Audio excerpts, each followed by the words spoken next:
ગુજરાતમાં સ્થાનિક સ્વરાજની ચૂંટણી લઈને નેતાઓ આક્ષેપો પ્રત્યે આક્ષેપો કરતા હોય છે, પરંતુ હવે હર્ષ સંઘવી દ્વારા આમ આદમી પાર્ટી અને કોંગ્રેસ નેતાઓને આડે હાથ લેવામાં આવ્યા છે। શું તે સમગ્ર મામલો, તેના વિશે વિગતે ચર્ચા કરીશું। નમસ્કાર, હું છું પ્રથમ મોદી, આપ જોઈ રહ્યા છો નિર્ભય ન્યૂઝ। ગુજરાતમાં સ્થાનિક સ્વરાજની ચૂંટણીને લઈ ધમધમાટ શરૂ થઈ ગયું છે। તેવામાં હવે હર્ષ સંઘવી દ્વારા ભુજમાંથી આમ આદમી પાર્ટીના નેતાઓ અને કોંગ્રેસને આડે હાથ લેવામાં આવ્યા છે।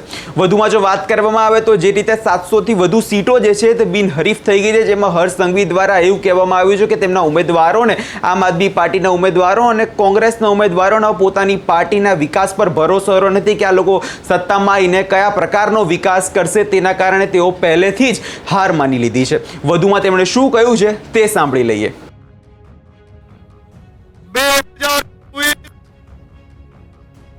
સ્થાનિક સ્વરાજ્યની ચૂંટણીમાં ગુજરાતના નાગરિકોએ એક સાથે મળીને ગુજરાત અને ગુજરાતને ઠેસ પહોંચાડનાર આ પંજો ઝાડુ બધાને ગુજરાતમાંથી સાફ કરી લેવાનો જે સંકલ્પ લીધો છે, તે બદલ હું મારા કચ્છ જિલ્લાના સૌ નાગરિકોને અભિનંદન આપું છું અને આભાર માનું છું।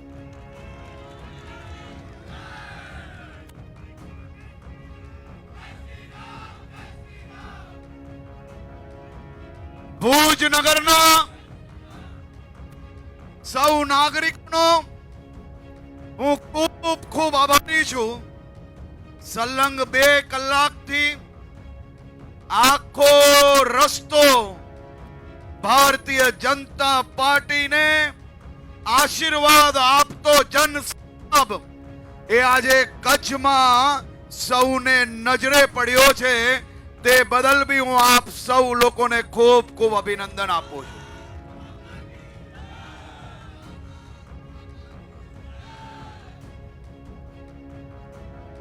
આ કોંગ્રેસિયાઓ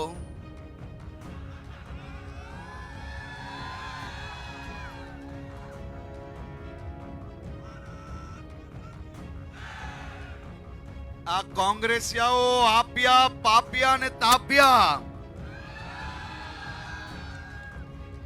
આ બધા ભેગા થઈને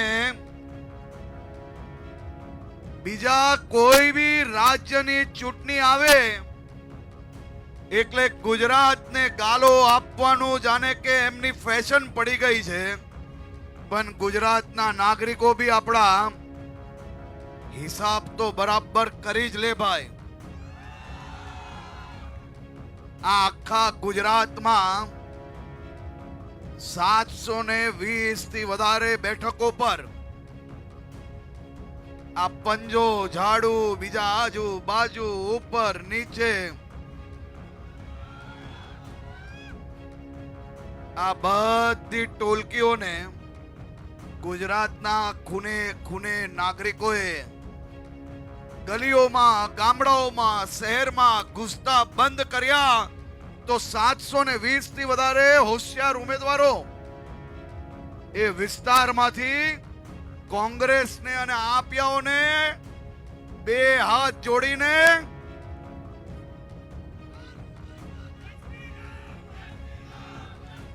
આ મારા કચ્છના નાગરિકોને હું માત્ર એક સવાલ પૂછવા માંગુ છું કે જ્યાર સુધી આ રાજ્યમાં કોંગ્રેસનું રાજ હતું, આપણા કચ્છના ગામડાઓમાં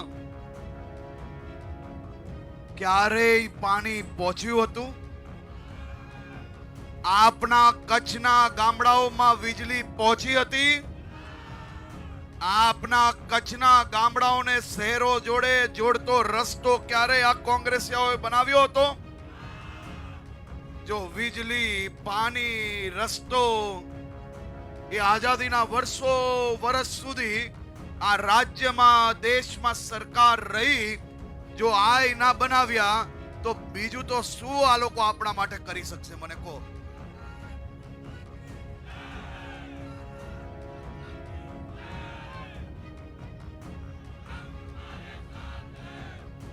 આ કચ્છમાં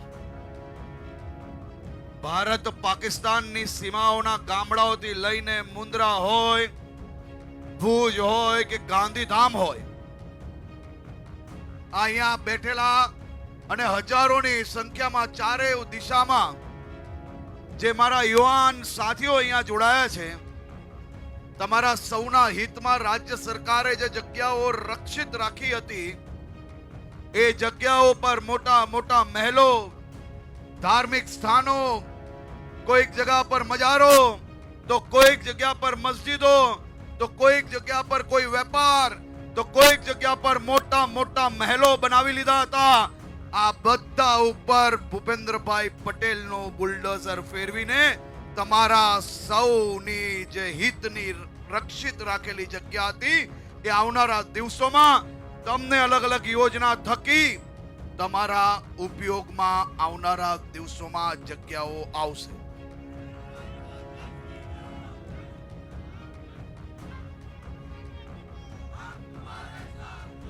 કોઈ લુખ્ખો, ટપોરી, ગુંડો એ ભુજ કે ગાંધીધામના વિસ્તારમાં કોઈ લુખ્ખાગીરી કરે તો ગુજરાત પોલીસ શું કરે છે ભાઈ?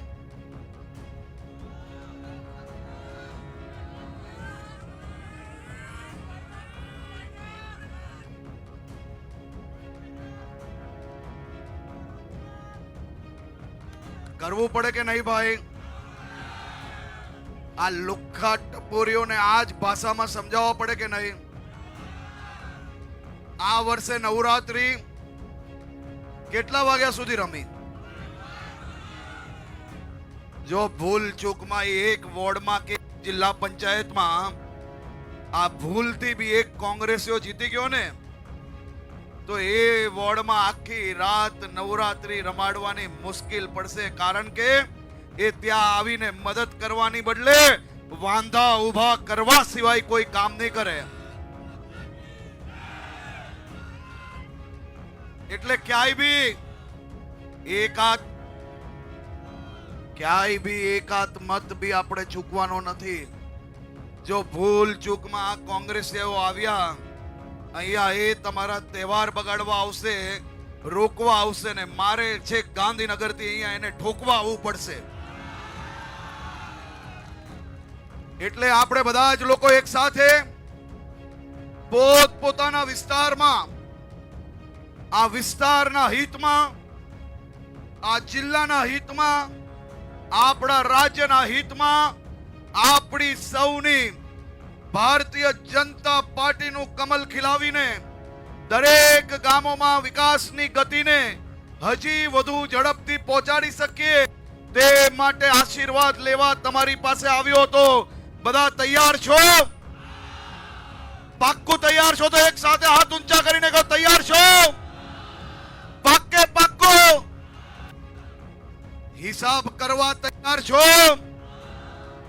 આ ગુજરાતને બદનામ કરવા વાળા એક લોકોને ગામમાં પેસતા રોકવા માટે તૈયાર છો? તો 24મી તારીખે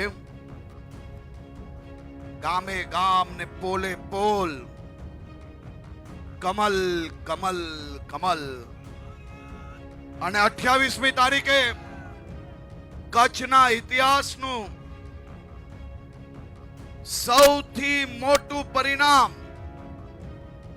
અને કચ્છ જિલ્લાના નાગરિકો અને ભારતીય જનતા પાર્ટી સાથે મળીને 28મી તારીખે એક નવો ઇતિહાસ લખવા માટે આગળ વધી રહ્યો છે.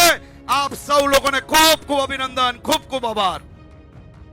એટલે જે રીતે તમે હર્ષ સંઘવીને સાંભળ્યા અને તેમના દ્વારા વાત એક જ કહેવામાં આવી છે કે કોંગ્રેસ અને આમ આદમી પાર્ટીના નેતાઓ ખાલી મોટી મોટી વાતો કર્યા કરે છે, પરંતુ લોકો માટે કોઈ પ્રકારનું કામ કરતા નથી. જે રીતે લોકોની વાતો કરતા હોય છે, નેતાઓ પર આક્ષેપો કરવામાં આવતા હોય છે, પરંતુ જે વિકાસની વાત છે તે ભારતીય જનતા પાર્ટીના લોકો કરતા હોય છે અને આમ આદમી પાર્ટી અને કોંગ્રેસના લોકોને ગેરમાર્ગે દોરવાનું કામ કરી રહ્યા છે તેવું હર્ષ સંઘવીનું કહેવું છે.